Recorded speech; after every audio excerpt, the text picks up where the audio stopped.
Hello and thank you for joining us. I'm Wilson Stribling. Welcome to another edition of At Issue, where we discuss and debate the critical issues facing the state of Mississippi and how these issues impact you. And we want you to share your opinions and comments with us. Just go to facebook.com/MPB Online News. On Twitter, our handle is @MPB News. Also, visit our webpage, mpbonline.org/issue. At issue tonight, the Mississippi Adequate Education Program, also known as MAEP.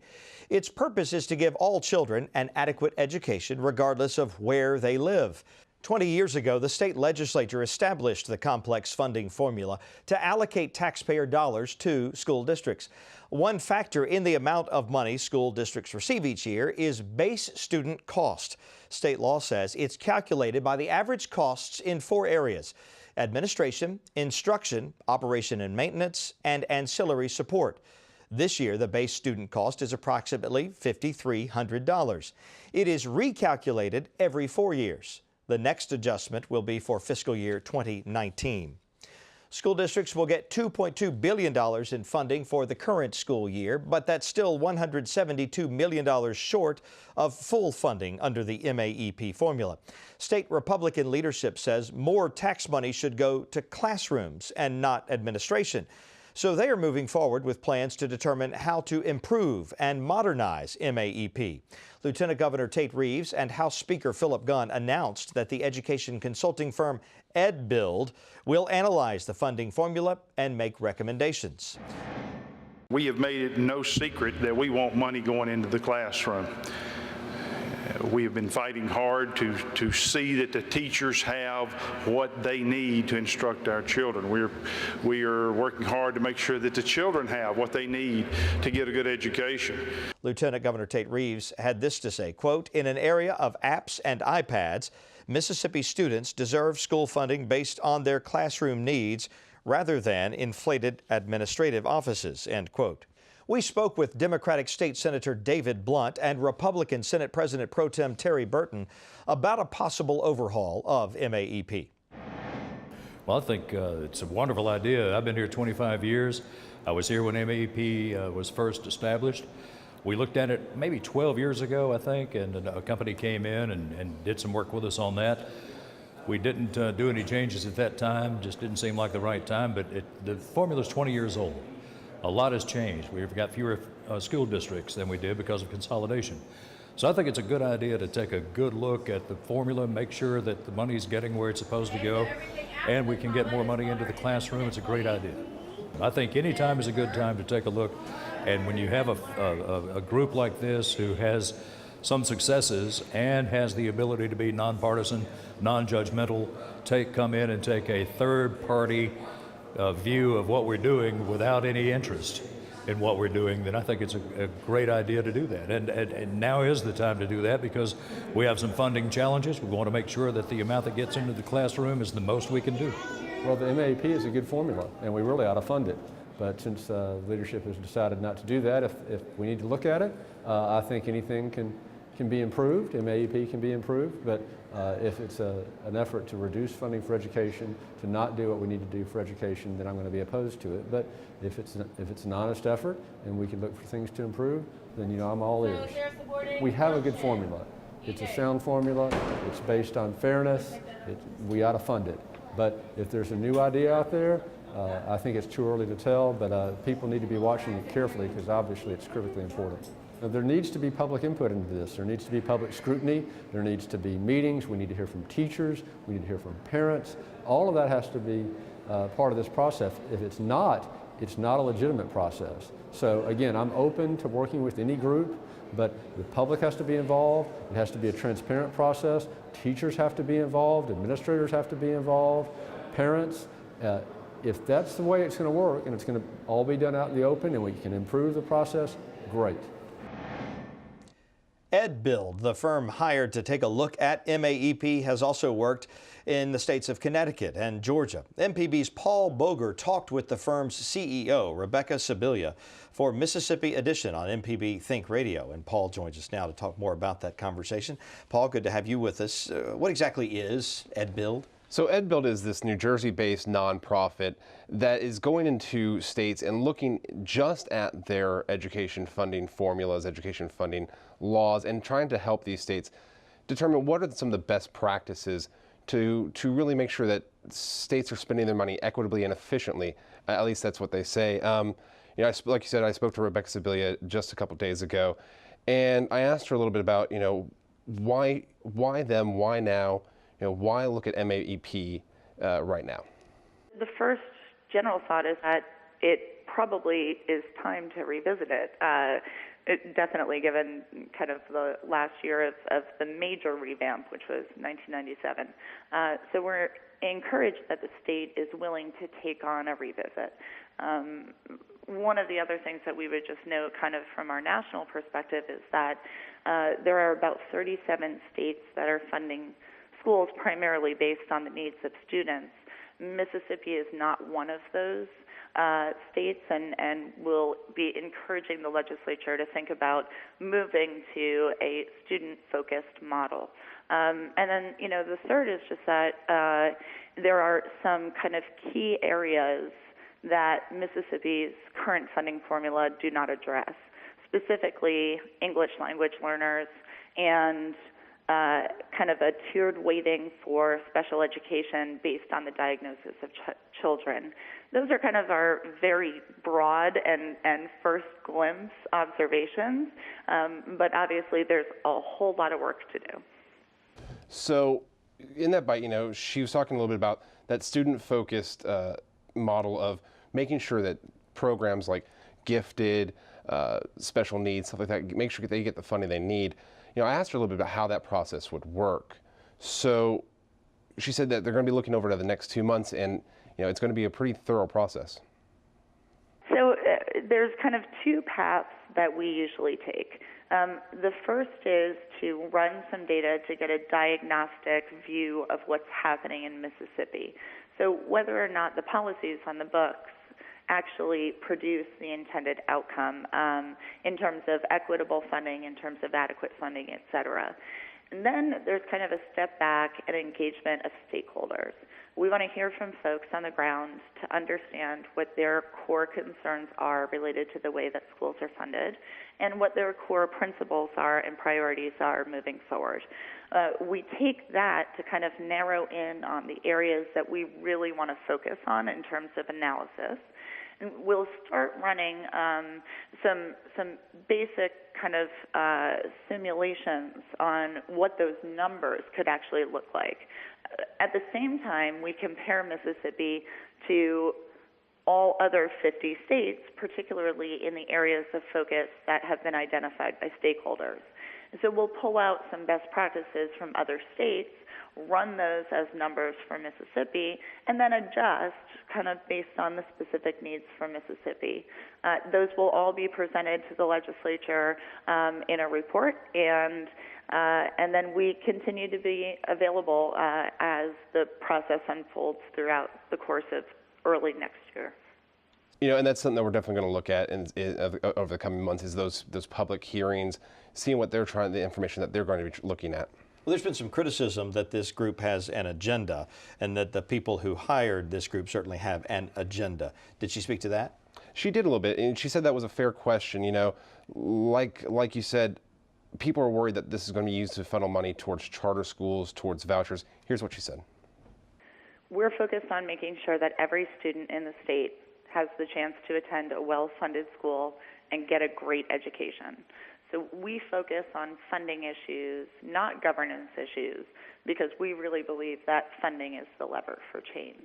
And so, you know, the questions and rightful questions that have come up in terms of what our interests are, I would really hope that folks on the ground took a look at our website, took a look at all of the work that we've been producing for the past 2 years. And I think that if they really did that, they would understand that our focus is to make sure public schools in the state of Mississippi are well funded and have the resources they need for all of their children to succeed. You know, but one of the things that people are being critical about is that MAEP has only been fully funded twice over the last 20 years, once in 2003, once in 2008. Lawmakers did vote to fully fund it in 2008 and 2009, but budget cuts prevented that. So one of the criticisms is, if the state had just put enough money into MAEP in the beginning, would it be working? And I asked her a little bit about that. What does she think of MAEP as it stands now? The question is whether or not this formula that was developed in 1997 is actually putting forward the right cost for students, period. That is definitely something that we're going to take a look at because adequacy is a big issue and it's a big concern, not just in Mississippi, but everywhere.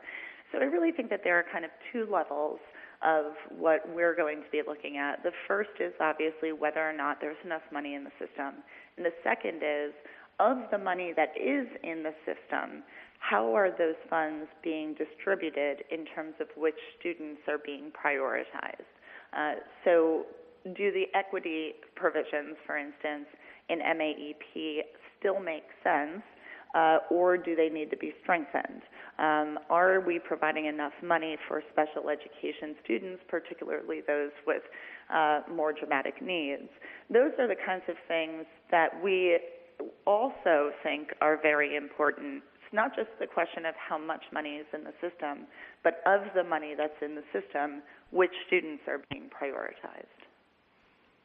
So going through MAEP, going through this process, there's definitely going to dismantle it, take a look at it. We're going to learn a lot about how this process works, how this formula has been working for the last 20 years. It's incredibly complicated, and it's a lot of folks are thinking it is about time. What are you hearing from folks about this whole idea of looking at it, even though it's only been fully funded twice, like some people have criticized? How are people reacting to the news that this group has even been hired, and about the criticism that the group will custom tailor its report to the agenda of those who hired them? Well, I think what you're hearing at this point is fairly partisan. Republicans, school choice officials, proponents of that, they're very excited about this. They think this is the great steps.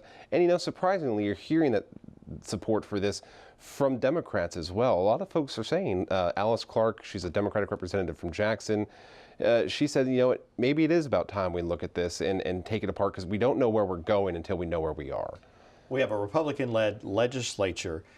Do you get the sense that maybe if this new funding plan, if a new funding plan comes out of this, that since they created it, and if we still have a Republican-dominated legislature on the other side of it that would be voting on it, that maybe it would be fully funded? A new plan might be fully funded? That's a great question, and I think that is a question that they're going to have to answer. However, Tate Reeves said during the press conference a couple days ago that this is not necessarily about politics. He said that if they have been funding education at the highest levels, it's a pretty regular statement he's made, that they've been funding education at the highest levels the state's ever seen. And when you look at education funding, both inside the MAEP formula and outside of the MAEP formula, when you're talking about the third grade reading gate, when you're talking about literacy coaches, those are funded outside the program. That's true. It is getting significant funding. So if part of this plan is to move those programs inside MAEP or inside this new devised program that EdBuild comes up with, I think Republicans may be more likely to fund the program. Paul Boger of MPB News, thank you. Thank you. The Mississippi Association of School Superintendents supports taking another look at MAEP. The group's executive director, Dr. Sam Bounds, sent us this statement, quote, "The future of the students we serve is too important to continue haggling over a funding formula that obviously is not working. We must work together to find a funding solution that will put student achievement and the classroom teachers first." We are joined now by Rachel Cantor. She is Executive Director of Mississippi First, and we thank you for joining us on At Issue. Tell me a little bit about what Mississippi First is. Mississippi First is an education policy advocacy organization. That means that we champion transformative policy solutions, ensuring an excellent education for every Mississippi child. We work on a variety of topics like pre-K, charter schools, standards, testing, accountability policies, anything that has an impact on public education and improving public education in the state of Mississippi. And perhaps the biggest thing that's happened in that regard recently is when the Republican leadership at the Capitol announced that they were hiring a firm to look at the education funding formula, MAEP as we know it now. What do you make of their announcement and their intentions? I think that when the legislative leadership wanted to hire this group, there's been a lot of talk about MAEP for several years now. People who are happy with it, people who are unhappy with it, people who think, well, it's what we have, let's just fund it. And there have been a lot of questions swirling around it. And so the legislature is now taking an opportunity by this announcement to hire this group to look in and make recommendations to see if there are improvements that can be made to the formula. What do you think will come out of it? And do you think it's necessary to do this at this point? I don't think that anyone has a preconceived notion. That's not the sense that I get, that there's a preconceived notion of what exactly, there's a predetermined outcome of what's going to happen. I think that the way that EdBuild works, from my understanding, is they come in and they look at literally every aspect. MAEP is a very complicated formula. It has a lot of moving parts. A lot of people don't understand it very well. Very few people, I would say, understand it very well. And then there's not a whole lot of transparency on the back end about the ways in which school districts spend those dollars once they get them. So there are a lot of ways in which both sides of different debates around school funding play off of that lack of transparency and that lack of understanding to score points off of each other, but it doesn't really advance the ball, which is how do we get the resources, the right resources, in the hands of the right people, the school districts, to make the right kinds of decisions to get the best outcomes for kids. Do you think MAEP is fine as it is, or does it need a rework? I think that MAEP was written in 1997, and I think the world is very different than it was in 1997. It's almost been 20 years. I think there are ways in which the formula was very forward-looking at the time. The 5% add-on for low-income students, for example, free lunch students, that put a little bit of equity into the formula was really important at the time. Not all states have that, and that has made Mississippi's formula a little bit more equitable than some other formulas nationwide. But everybody agrees 5% is not nearly enough. Then you look at some of the other provisions that we have in our formula, the different categories. Are those the right categories? Are the way that we fund the categories correct? The fact of the matter is, when MAEP is not fully funded, you get it in a lump sum. So are school districts even spending dollars in those categories? Do we know? All of those things, I think, need to be looked at and need to be talked about to see if we're putting the resources in the best way that we can and getting them in the hands of the school districts. Soon after the Republican leadership announced this, we heard almost immediately from detractors, in particular Democrats, who said that this firm that was hired was hand-picked to match an agenda that the Republicans have to maybe create more charter schools, to move more public money to private enterprises. What do you make of that argument? I don't think it holds water if you do your research on EdBuild. EdBuild is very reputable in the sense that they have people working at EdBuild who have real experience in education finance. They're doing education formula rewrites for the state of Connecticut and the state of Georgia. Nobody can really say the state of Connecticut is a red state with a predetermined agenda. You know, Georgia is a very interesting state. They're a lot like Mississippi in some ways, and yet they have a huge amount of public school children in other ways. I think what they're going to do is they're going to come in and they're going to give us very credible recommendations. Now, what we do with those recommendations obviously is going to be a matter for politics in the state of Mississippi. But I think if people do their research and they look at the research that EdBuild has already done, they've done excellent research on the ways that our school district boundaries segregate low-income students from high-income students and how the funding makes it unequitable for low-income students, which I don't think you can say is some sort of conspiracy-laden agenda. They've done excellent research on the ways that if we made school district dollars more flexible to schools and less arbitrary, that school districts might be able to make better choices about how they use dollars. I would really encourage people to go to their website and look at the research that they've done, because I think people would be surprised and would be encouraged that this is a group that could give us a true neutral picture of where we are and where we could go. Let's say they do rewrite the formula. We end up with MAEP 2 or something like that. Do you think if we get to that point and we still have a Republican legislature at that point, that because they created or helped create this program, that there's a better chance they would fully fund it? I definitely think that would be maybe more buy-in from the leadership if they felt like they had put their input in the formula in a way that they didn't in 1997.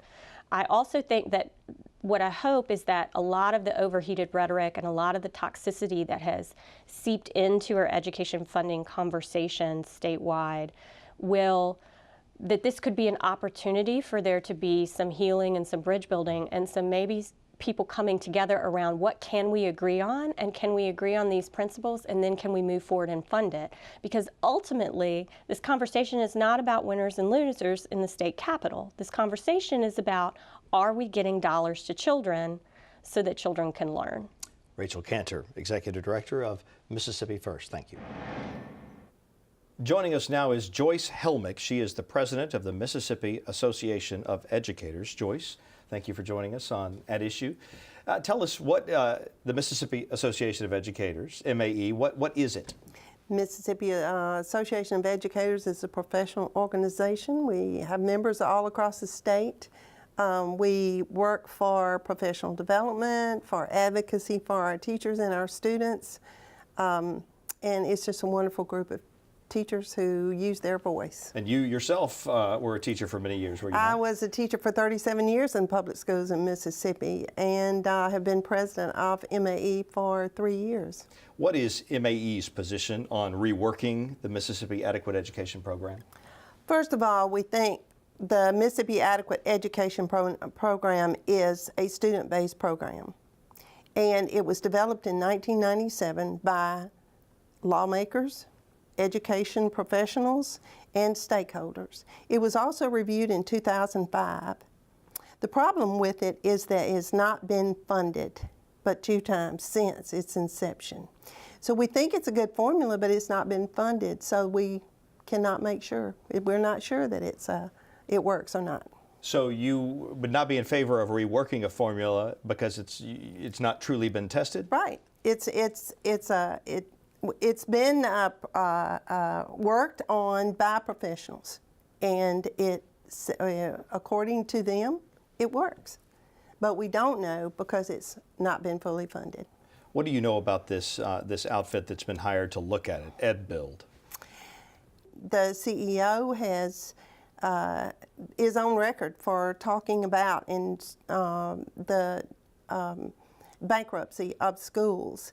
So our question is, do they want to come in? Why are they coming here? This billion-dollar business that is charter school business. Are they trying to bring charter schools into Mississippi? Do you think they have an agenda, or do you think the Republican leadership in the legislature that hired them has an agenda that's not in the best interest of Mississippi students?